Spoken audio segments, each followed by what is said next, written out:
Sang Kiai, kunci sukses menghadapi masalah hidup. Kamu ingin Allah ridho kepadamu. Allah itu pencipta semesta raya, juga yang menjaga semesta raya, bintang-bintang, langit dan seisinya, semua yang menjaga Allah, sehingga semua beredar sesuai dengan yang Allah kehendaki. Planet di tata surya ini, di semesta raya ini banyaknya ribuan, bahkan berapa banyaknya yang tahu hanya Allah, dan semua itu yang menjaga Allah, yang merawat semua Allah, dan semua tak ada yang bertabrakan, semua beredar sesuai dengan garis edarnya. Bumi yang kita tempati ini, dalam kapasitas besarnya dibanding dengan planet-planet lain, bumi ini hanya sebesar debu dipecah jadi 1000, sangat kecil sekali. Ada bintang yang besarnya jutaan triliun dari besarnya bumi. Jadi bumi ini sangat kecil sekali, umpama debu dipecah 1000. Lalu kamu itu sebesar apa, kalau bumi ini saja besarnya dibanding planet lain itu sebesar debu dipecah 1000. Lalu masalahmu itu sebesar apa? Masalahmu itu sangatlah kecil, mungkin dibanding peredaran bintang. Masalahmu itu umpama bakteri, tak terlihat, tapi bisa membuatmu stres. Allah mengatur semua bintang dan semesta raya sangat begitu gampangnya, apalagi cuma masalahmu. Asal Allah ridho kepadamu sebenarnya masalahmu beres semua. Allah yang menciptakan semesta raya, cukup menjentikkan jari, masalahmu tak ada apa-apanya. Yang dibutuhkan adalah Allah ridho kepadamu, maka beres. Bagaimana agar Allah ridho? Ya kamu harus mulai ridho dengan ketentuan Allah, yang Allah tetapkan padamu. Apa kamu sudah ridho? Bagaimana kamu berharap masalahmu selesai dengan mudah, dan ingin masalahmu diselesaikan oleh Allah, sementara kamu selalu menentangnya, tak taat padanya, tak rela apabila ketetapan Allah menimpamu, padahal Allah mau menyelesaikan masalahmu lewat apa yang menimpamu, tapi kamu keburu tak terima dan menolak.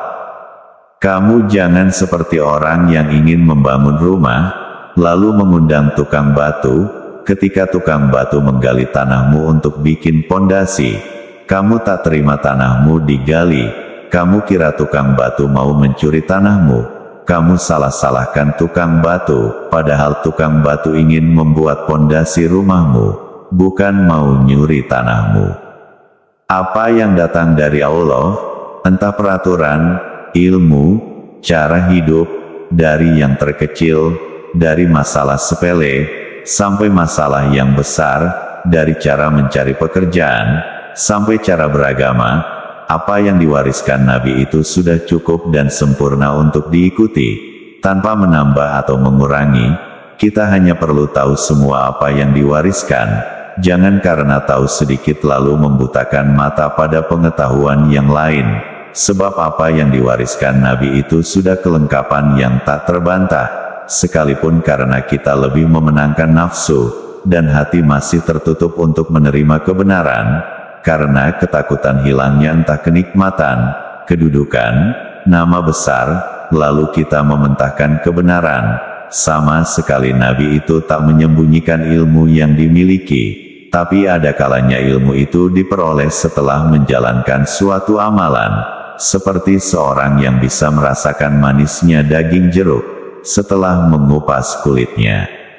Nabi memberikan jeruk, lalu kita tak pernah mau melakukan amaliyah mengupas kulitnya, maka sampai tua pun, daging jeruk yang manis, mustahil kita rasakan. Apa itu salah Nabi? Jelas bukan, itu salah kita sendiri, karena maunya dikupaskan, padahal kita punya nyawa, punya hati, punya pikiran, punya urat yang menggerakkan tangan karena dapat sinyal perintah dari hati, dan pikiran membuat cara terbaik menyelesaikan tugas, agar hasil akhir memuaskan dan banyak manfaat yang diperoleh. Ingat setiap orang itu selama masih hidup, itu pasti diuji, diingatkan oleh Allah, ditegur dengan halus dan keras. Bahagia bagi orang yang diuji, lalu selalu zikrullah, Ingat Allah, karena maksud Allah memberikan ujian itu agar manusia selalu berpegang teguh dalam tali Allah, agar tak terseret ombak gelombang hidup yang beraneka ragam datang silih berganti. Maksud Allah agar kita tegar karena bergantung pada Zat yang Maha Perkasa, yaitu Allah. Selama ujian itu kita sadari dari Allah datangnya, dan Allah yang mengatur dan menyesuaikan pada keadaan kita. Lalu kita yakin bahwa ujian itu diberikan untuk mendidik hati dan pikiran kita agar dewasa dan matang berkepribadian. Dan di sebalik ujian itu Allah memberikan anugerah yang tidak diberikan kepada orang yang tidak menerima ujian itu. Hanya kita yang menerima dan tidak ada orang lain bisa melukiskan anugerah itu karena sangat sesuai dengan kita saja. Jika kita berkeyakinan seperti itu, maka ujian apapun itu akan ringan. Ujian dari Allah itu jika kita sudah merenungkan dan melewati, lalu karena kita sabar dan ridho terhadap terjadinya, lalu kita mendapat anugerah. Percayalah, nanti di dirimu akan tumbuh keinginan untuk bisa menerima ujian lagi, dan lagi, karena anugerah di sebalik ujian itu sangat indah dan nikmat. Tidak ada orang lain yang bisa memahami dan merasakan dengan nikmat itu. Sebaliknya jika kita tidak rela menerima ujian itu, selalu mengeluh dan berkeluh kesah, maka kita tidak dapat anugerah apa-apa. Sayangkan, sudah sama-sama lelahnya hati dan badan menerima ujian tapi tak dapat apa-apa. Ujian itu ibarat pekerjaan kontraktor membangun rumah.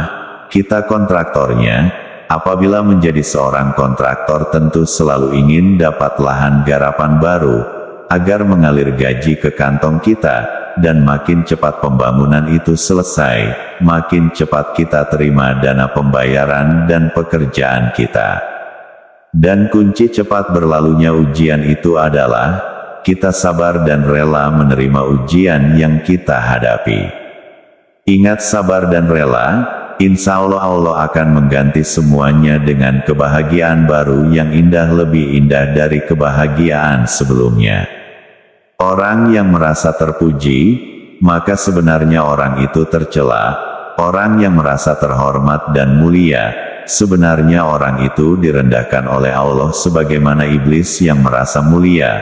Rasa merasa itu semu, bayangan, seakan-akan kau melihat, dan tak pernah bisa kau pegang. Tidak ada seseorang itu memperoleh derajat tinggi di sisi Allah, kecuali harus melewati berlapis-lapis ujian, sebagaimana para nabi, khususnya Nabi Muhammad Shallallahu Alaihi Wasallam, beliau menerima ujian dari semenjak beliau kecil, sampai seumur hidup, ujian silih berganti. Jadi manusia itu hidup untuk melewati ujian demi ujian. Jika kita tidak bisa melewati ujian, maka akan diulang lagi ujian itu, berupa ujian yang sama.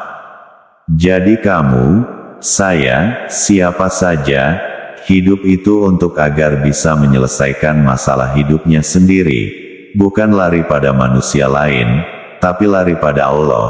Jika kamu ditimpa ujian, lalu lari pada Allah, maka itu tandanya kamu sukses melewati ujian. Jika tidak lari menuju Allah, ujian yang sama akan terulang kembali. Jika kamu diuji miskin, karena tidak lari menuju Allah, maka berarti kamu akan miskin selamanya, sampai kamu mau kembali pada Allah.